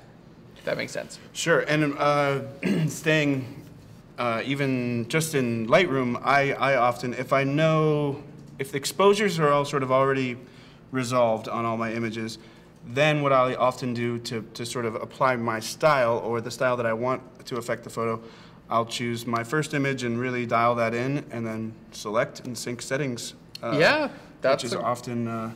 Yeah, we don't want to overlook sync settings. Right. You know, sometimes the answer is a little bit easier than we try to make it. Yeah. Do you think we? Yeah, I think we. Yeah, for sure. Best? Without any sample images, I think that's. I'm happy with that. Yeah. Yeah. And now let's see. Craig from Los Angeles is asking the best way to simulate outdoor lighting in studio to match a sunny background photo for a composite. Okay. So you want to composite someone into an outdoor image, and you want to photograph them in the studio. Okay. My first piece of advice is don't photograph this person in the studio. It's extremely difficult to match outdoor lighting indoors. It's just very, very hard to do. My suggestion would be to actually photograph that person outdoors in a similar lighting condition as the original image. Think hard about the direction of the light before. Yeah. Was it a sunny day? Is it a cloudy day? Is it early in the morning? Is it late at night? Is the sun coming from the top? Is it coming from the side? These are factors that will help make your composite realistic, and I would highly, highly suggest photographing this person outside. You can put them in a parking lot. You can put a seamless behind a person outside. I've done it many times if you just need to cut someone out. I have done many times. I have tried to photograph a person indoors to make them look like they're outdoors, and it pretty much never works. And then I just take them outside, and it's like it works immediately. And the reason is, outside you have a light source, well, the sun, obviously, right? And then you also have your entire sky. And you're not going to be able to replicate that type of light inside of the studio, no matter how many lights you add, because a sky is literally constant light for miles in every single direction that will also bounce off the ground at an intensity that's greater than anything that you could have with a studio light. And it will also reflect the natural colors in the environment, much like the environment you're trying to composite a person into. So that being said, if you absolutely have to photograph that person in a studio, try to find a studio with a light colored ceiling and fire a ton of lights into the ceiling and let those lights bounce down, and then use that to light your subject. And that I would use as ambient or fill. And then if you did have a sun in that photo, I would use a beauty dish about 20 feet away from your subject to imitate a sun. And those of you guys who don't follow Art Streiber on Instagram, I don't either. Yeah. Man, he's awesome. I love Art Cool. Streiber. He's such a good photographer. It's ARTSTR. How do you spell Streiber? STRIEBER, something like that. He's a very well-known photographer. STREIBER. He's a great photographer. I love his Instagram because he puts his lighting diagrams. He shows you behind the scenes for so many of his photographs, and he's really opened my mind so many times with his photographs. And he uses a beauty dish to replicate sunlight all the time, and I think his results are amazing. So I hope that answered your question, and I hope that little bit of inspiration helped out. Check out Art Streiber's Instagram. I'm a big fan. Cool. So now we have Matthew from the Netherlands asking, my preference lies with fantasy photography. I want to start doing more compositing. Could you tell me more about where you get your inspiration from when you want to do a composite? Yeah, good question. So my inspiration usually comes from something that I am going through in my life, something that I'm feeling, something that I'm interested in, something that I'm curious about. And then sometimes it kind of comes from like that dark, twisted, weird side of me. Yeah, how do we make this weird? That just like wants to come out every now and then, you know? And I gotta say that side of me was like way more prevalent a few years ago. I don't feel that as much these days. I don't know what it is, but I've definitely like, I used to have a lot of like pretty creepy thoughts, you know what I mean? And I'm not saying I don't have any anymore, but it's lessened a good bit. And I have no idea why. But I would say if you got all those like weird little thoughts in the back of your head that you're just like, ooh. Maybe you need to listen to darker music or watch some scary movies and see if you can reignite that darkness in yourself. Bring back the darkness. Yeah. Darkness, no parents. Basically, if you got that little stuff inside you, I would use that to inspire you to create those photos. Or if you just have happy balloons and fairies inside of you, I would use that to also create your inspiration. Basically, like whatever is singing, whatever song is singing inside of you, I would use that to inspire your composite photos. What song is singing inside of you, Corey? Well, actually, I've been all about the piano lately, which we kind of chatted about. So there is actual music stuck in my head all the time because as I am now watching YouTube tutorials on how to learn how to play the piano. So and what's funny is I'm now revisiting music I'll hear a song from like, oh, right, that's from the 70s. There's piano in that. Now I'll do that. So I'm sort of on this little journey back from music I've heard for a long time. And yeah. Well, this is actually kind of a related question from Wisconsin, is that Megs is asking if we weren't both super rad photographers and Photoshop doers, that is the correct term, what other career would we have ended up doing in a parallel life? What other career? Boy, that's a good, I totally fell into photography. I wasn't planning on being a photographer ever, actually. It just kind of happened. It was a hobby of mine. I had a regular job. I decided that I wasn't great material. I wasn't great employee material. It became obvious fairly early on that I was not going to be a great employee, kind of, no matter what I was doing. So that just kind of informed my decision. I kind of had to work for myself. If I wanted to not be a total pain in the ass to my employer, sure. And also, you know, make myself happy. So I think I was just forced into being self-employed, sure. Because I was just not going to be a good employee. And I was just really into photography at the same time. So if it was anything else, I don't know. I get so passionate and I fall in love with things all the time that, you know, if photography left my life tomorrow, I would probably just fall in love with something totally, completely different and just totally devote my life into that. And who knows what it wouldn't be. Yeah. Cool. I guess for me, so I don't know if you know this, but I actually went to school for drawing and painting. So I didn't do any photography until after, really when I started traveling is when I realized that the camera was the right choice for me. So I think and not that I still keep it as a hobby, the drawing and the painting, and now it's funny, it almost feels like it's coming full circle, is that because now I'm getting into more time lapses and moving image, and I am starting to think about how I could if I could somehow incorporate time lapse, moving image, video with some of the drawings and paintings and things I've done over time. So I haven't figured out the right recipe yet, but so I think if it were for me, it would still be visual for sure, but it would probably be more animation or painting, drawing, something like that. Yeah, definitely. Yeah, the visual side of things has always come. When I was a kid, I was always drawing, you know, and that kind of, looking back, it's like I've always been a visual person. So, you know, I think look to how you were spending your time as a child, and that's probably a pretty natural way for you to spend your time creatively. Absolutely. All right, very good question. So now we're in France. Pronounced it. Guillaume. Guillaume, thank you. A question for both of you. I'm currently looking into Capture One versus Lightroom, and I can't really decide which one is better suited for portraits. Do you have some experience with both, and which one do you prefer and recommend? I myself have very little experience with Capture One, though my understanding is that the way that it processes the raw images as you bring them in, especially when tethered, I've heard people say that it's superior to Lightroom. However, I can't vouch for that myself.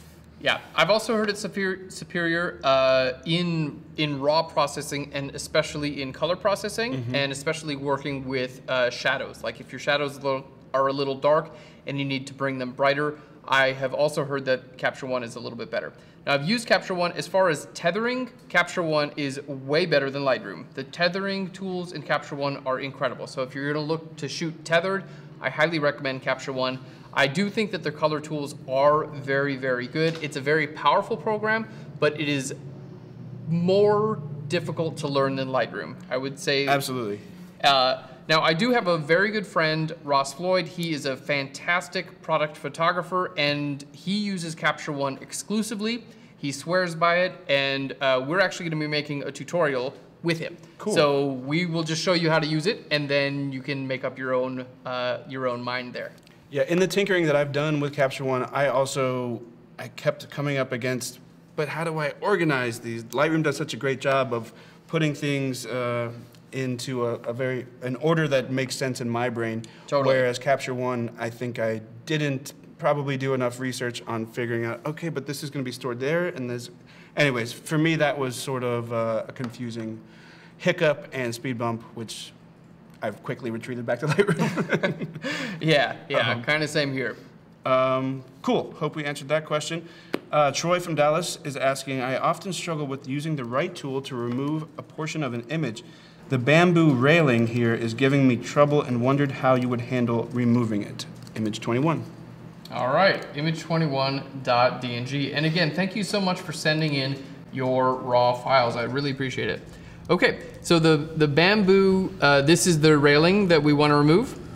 That's my guess, yes. Okay, good deal. Well, before we get to removing that railing, I just want to address a little bit of a color cast here, very similar to the last image I worked on, in which we can see that our subject's skin is reflecting some of the green that's around our image. So let's go ahead and grab our adjustment brush here.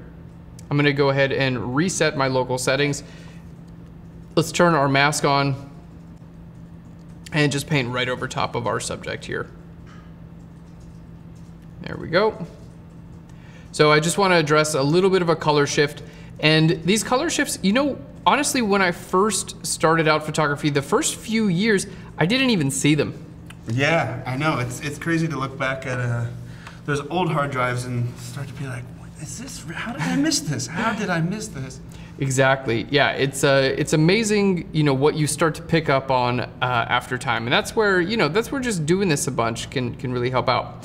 So I'm going to take my tint and just shift this to the right here, and what it's going to do is it's going to reduce the green. So you can see to the left, obviously adding more green. To the right, it's going to reduce a little bit of that green. I'm also going to bring our color temperature just a little bit warmer here, and I'm going to bring our exposure up just a tiny bit and bring our shadow levels up just a tiny bit as well. So that's, there we go. Maybe I brought my exposure up just a tiny bit too much.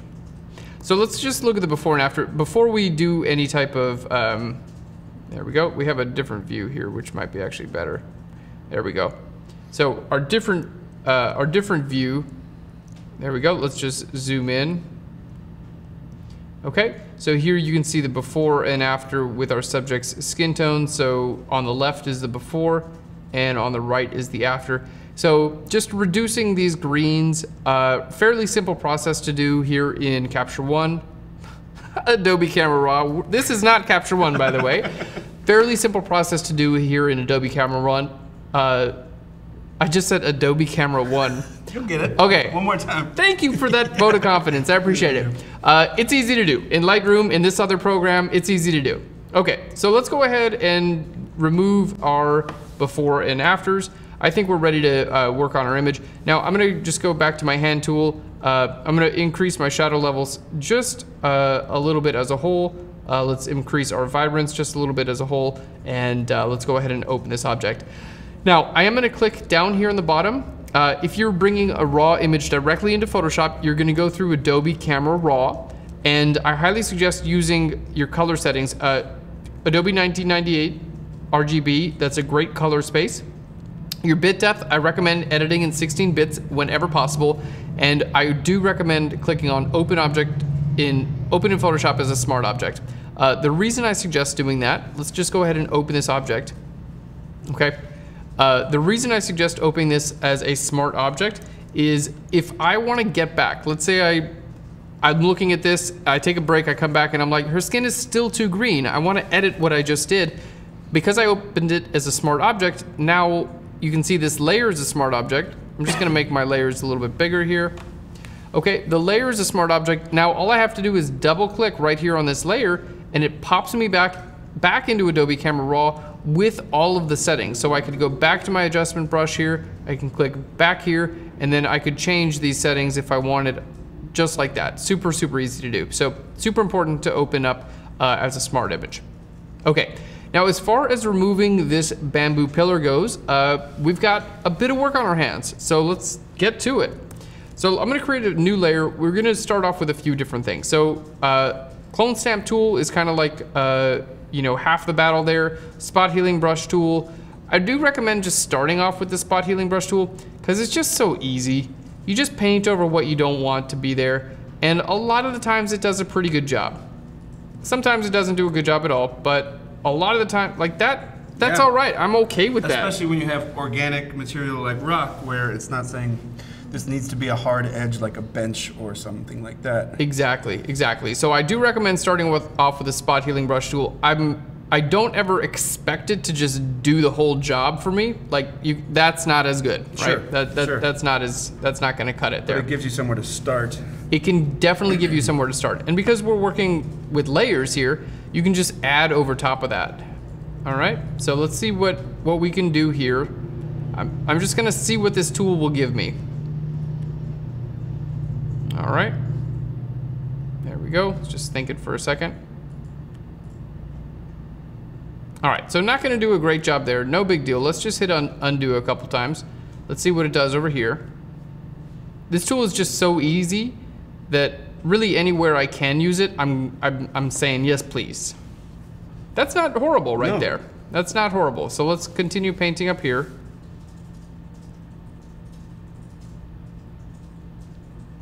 There we go, and see what it does here. All right, not too bad. Definitely gives us somewhere to start. So let's go ahead and take it from here. Now I'm gonna create a new layer. Let's hit S for the clone stamp tool, and I can just assume that this light is gonna kind of continue that way, right? So let's start by sampling this area here with our clone stamp, okay? And I'm just gonna paint it in right over here. There we go. We're just kind of making the assumption that it just continues over there. Because, you know, removing an object, you don't know what, I don't know what was behind there. Yeah. I wasn't there. Could have been a family of raccoons, who knows? I kind of want to Photoshop a family of raccoons in there now. I was hoping you'd say that. All right, so just using the clone stamp tool and kind of painting in whatever's back there. Whatever I'm assuming is back there anyway. All right. Now sometimes you may just need to deface public property and just tear out a bamboo railing before you need to take a picture. Get it right in camera. Just, yeah. No, that's okay. Do it in Photoshop. Keeps me employed. Okay, now let's go ahead here. I'm gonna just assume that I need a selection here because I'm kind of like, what is going on here, right? So I'm gonna hit P for my pen tool, and I'm gonna start just by making a pen path right over here. There we go. And with our pen path, I'm just gonna kind of come up in this direction and out in that direction and say that's the area I need selected, because these rocks, we kind of need a little bit of a hard edge for these rocks. So I'm basically making my edge here with this pen path. So let's right click here. I'm gonna say make selection, feather that by 1 pixel. That's pretty good. Now let's just hide this, and I'm gonna paint with this color because it's kind of just this color, right? So I'm just gonna paint with that color. It's here inside of my selection. There we go. And cool. Now I'm gonna go to deselect. Okay. Now, that looks okay. Problem being, let's just zoom in here a little bit. We got a couple things that I kind of want to address here. One is I need to make the edge just a little bit more like... touch softer, a little feathered? Yeah, a little bit feathered. You can do that in a few different ways. There actually is a tool in Photoshop called the blur tool. So if I go to my blur tool here, I can click on sample all layers, and I'm just gonna bring my strength to 100, and then I'm just gonna blur the edge of this. It's kind of nice, huh? Mm-hmm. And using a tool here is nice because it's not getting the same exact blur everywhere. Now I do see that there are some plants that are kind of coming in and out of existence right there. Right. That's our little... Dead giveaway? Yeah, that's our giveaway there, so you want to make sure to take care of that. There we go. All right. So some of these just kind of blurring in and out there. Now anything like this, these little plants that are kind of left over, you can take care of these with a clone stamp tool. You can take care of these with the healing brush tool. I'm just going to clone stamp them out of here. All right, there we go. All right, and if I go over the edge a little bit, that's not a big deal because I could use a little bit of roughness over here anyway to make it look real. So you can see I'm kind of like putting in my own little rough areas here. All right, there we go. And again, this is just the brush tool, nothing fancy here. All right, so some areas here, this is also remaining from our spot healing brush tool. So again, pretty good tool, you know, it's not perfect every time, so I do recommend just like coming back and, you know, checking in, making sure it's doing what you want it to do.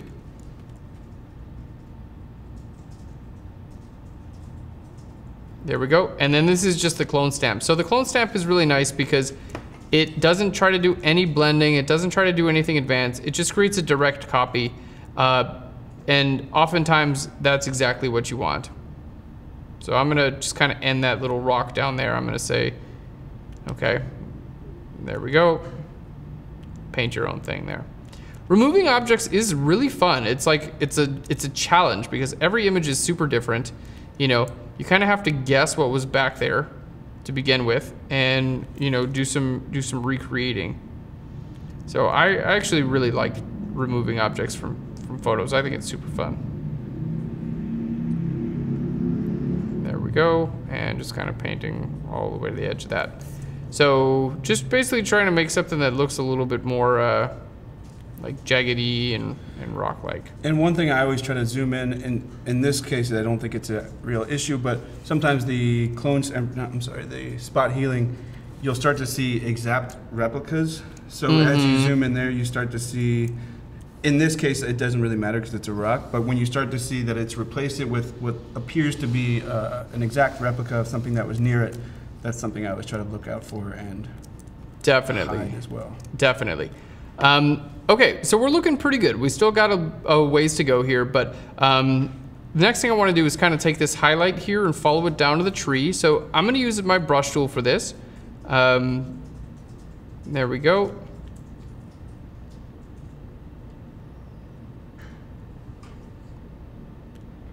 Grab some of this green in the background and just define our little tree here.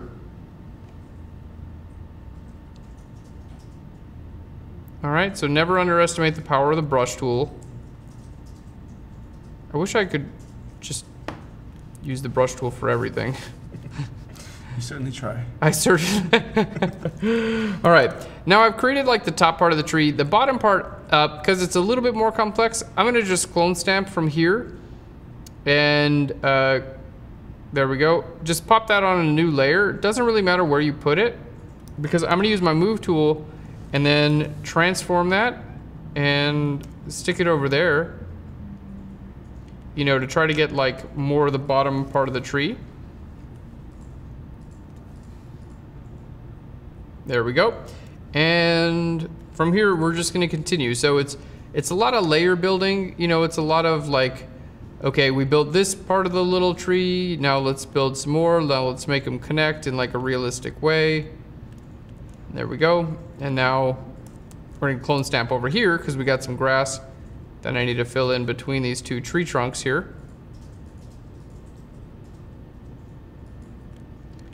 But the grass is slightly different color, so I'm gonna probably come in again with the brush tool and kind of blend that together again. All right. And then all these little leaves on this tree, those are just gonna be really hard to do. Is it fun? Yeah, really fun. Really hard. I gotta figure something out for those.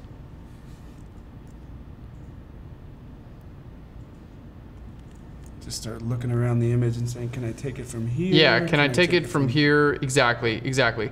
Now, one thing that I will be looking at in terms of that, oh, I want to show you guys something pretty cool actually. If you're doing a brush like this and you want some varied color, you can go to Window and down to your brush settings, and you can go over to where it says Color Dynamics. I'm gonna click on Apply Per Tip, and I'm gonna bring up my brightness jitter just a little bit. So if I get a color, you're gonna see, you see that variation in there? Are you lifting up the pen at all? No. Oh, interesting. No, I'm not lifting it up at all. Now, if I bring my brightness jitter way up, it's gonna do this. Very cool. Yeah, very, very fun stuff. So I'm gonna bring it just down a little bit. All right, let's just undo that. There we go. And now this way, I'm just gonna take this color and I'm gonna paint it in here, but it's gonna build in my brightness jitter as well. So it's not just gonna look like the same exact color. It's gonna give me a little bit of shake in there, which is pretty cool. It just makes it look more real, you know? Right, right. Yeah, all these advanced brush controls, they're so cool. You can do so many cool things with these. I could change the shape and size of my brush here, change the colors of it, saturation, all kinds of really cool stuff. So like here, see we got some like splotchy areas here.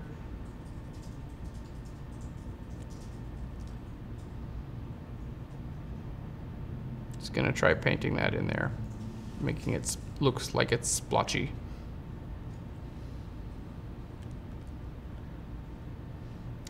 And this is where like painting kind of comes in handy, you know, because it's kind of like painting. Totally. In Photoshop. All right. And there are some cool tools that you can use after the fact, by the way, to make it look more realistic. Like you can do things like apply noise. And that can actually help make all your little Photoshop painting stuff. So apply noise to the entire image? Or just to the areas that you actually paint, yeah. Interesting. Oh, because with the brush tool, it's sort of going to potentially be just a flat color, and so then to give it more of a photographic quality? Totally, exactly. Yes, good commentary. It's good color commentary, I think is. Okay, so let's just pretend that I just did the perfect job with this tree trunk. It's not bad. I'm not totally. Yeah, those needles. Where's this? I'm gonna pot some. Is that the chat's lighting up about what are you gonna do with those needles? I'm not seeing the chat. You don't see it. Okay. I assume they're screaming about it. Show me them needles. I don't care about those tree trunks. Okay, let's bring it in. I know we just have a few minutes here. I'm just trying to get a decent job here so I don't let you guys down. Alrighty. Now, I just painted all that stuff just with like the regular brush tool, right? Like quite a bit of stuff here just with the brush tool. So what I'm gonna do is I'm gonna take basically all these layers. I'm gonna hit Control or Command E. I'm gonna merge them together because all that stuff was just done with the brush tool there.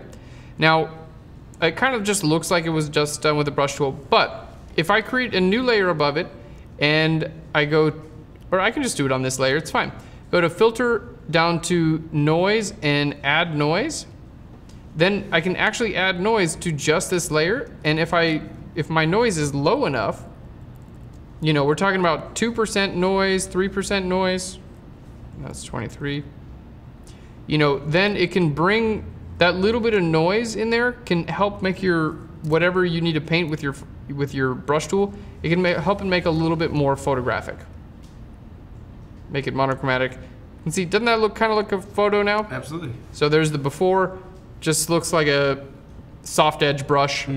There's the after, just gives it a little bit more detail, and that can really help out. Okay, so we're doing okay.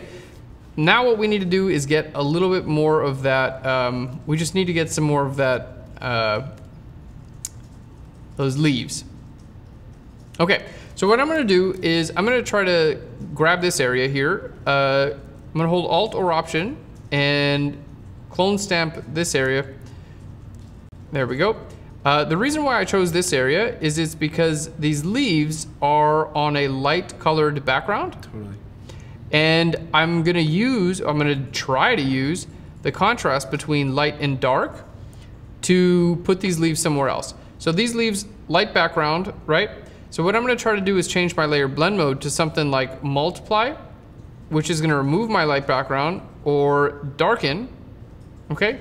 That's gonna completely remove my light background, and then I may have a pretty good shot at making this look realistic. Okay, now darken and multiply didn't seem to be working out so well, so let's try another technique. I'm gonna double click on this layer, and we're gonna use blend if to say don't be layer visible where this layer is lighter. There we go. So I'm just reducing the visibility of this layer where it's lighter. There we go. So that can be an okay way of doing this. But I think kind of the best way, let's make all these other layers invisible. Kind of the best way in this case would be, I'm gonna use channels to make a selection of the lighter part and then use that as a layer mask. And then I'm gonna create another layer on top of that and clip that to the layer and then paint around the edges to get rid of my feathering. Okay, so let's go to our channels. Yeah, it's not all that different than selecting hair from... Totally, exactly. So let's make a copy of our blue channel here. I'm just gonna make my lights a little bit lighter, and we'll make our darks darker. Exactly, so like this is probably just the area that I'm gonna be able to use. All right, so let's Control or Command, click on my channels there. Now I'm gonna go ahead and turn that into a layer mask here, and invert my layer mask. Let's turn all these other things back on, okay? And now with my layer mask active, you can see we're still gonna get some of this feathering, or some of this, you know, where it shows up on the outside. Yeah, but that's okay, because what I can do two things. I can do a layer above it and clip it, and then grab this green color and paint to the edge, and you can see now I can paint in, check that out. Yeah, right? With that color dynamics, and I've got the hue shift. Let me just turn off all these layers so you guys can see. Well, it was better with them on. So I'm able to get rid of that color fringe really easily because I actually used a layer mask to cut these guys out of their backgrounds. Okay, let's bring up our brightness jitter there. I used a layer mask to cut all these out from their backgrounds. And now I'm just got a layer right above it that is clipped to it, so it's only gonna be visible where this layer is visible, okay? And now I'm just literally repainting in there. There we go, that's cool. And I'm still using this brightness jitter, or the brightness jitter on my brush, because that's allowing me to get some different types of quality in here. All right, so let's go ahead and group those together now. And then you can see this is something that I can start to use if I transform it. There we go, and I just put it, you know, right about there. Yeah, just enough to hide the edges that we're sort of unsure about. Yeah, we gotta just hide the edges. That's basically the goal. Oh, we're struck with one more difficulty. Up here is actually less in focus than here. The difficulties. Okay, let's go ahead and flip this upside down. I can see why you were having trouble removing that railing from this photo. I am also having trouble removing that railing. All right. I think if stuck with a time crunch, I might be more inclined to just make those less sharp on the left side. Oh, that's a pretty, sort of cheat it. Yeah, that's a pretty good way to do it too. Just make those on the left side a little bit less sharp. Yeah. All right, let's try that. Let's go back in time here. Yeah, this sort of thing is nothing but just like creative problem solving, basically. Yeah, because we are struck with a little bit of a time crunch here. I want to thank everyone for joining in this broadcast. I'm having an absolute blast, and I hope everyone at home is having a great time as well. All right, so this is one option. I'm trying to use some of the original detail, from the tree itself. If not, still have a couple of options out there, including trying to paint detail in from the tree. Also trying to find other pictures of similar foliage in other photos and trying to cut those out and use those also. All right, let's go ahead, just rotate that a little bit more. Troy has thanked us for taking the time to. Oh yeah, no problem, Troy. Happy to help out. Look a little bit more better like that. All right, there we go. And then let's clone stamp in and fill in some details here.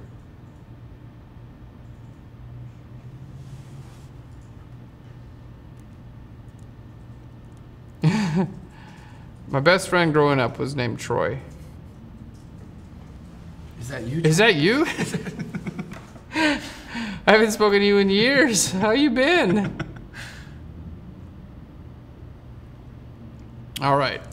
Well, that's what I'm able to get right now. It honestly, Troy, it doesn't really look that great. I'm just gonna say that. So what I would probably do, and I know we're like totally running low on time here, is I would probably try to just finish off these little guys with whatever I got with the brush tool, just like literally, going in there and just like finishing off just like little, there we go, just little, give them some resolution. just on get the it ends. get it something, something on the ends to keep it from just being a fuzzy mess. I turned off the apply per tip on my brightness jitter, so now each one of these is going to be slightly different. Cool. As opposed to if it's applied per tip, you can see it looks like that. Wow. Yeah. Okay, so a little bit different strategy there.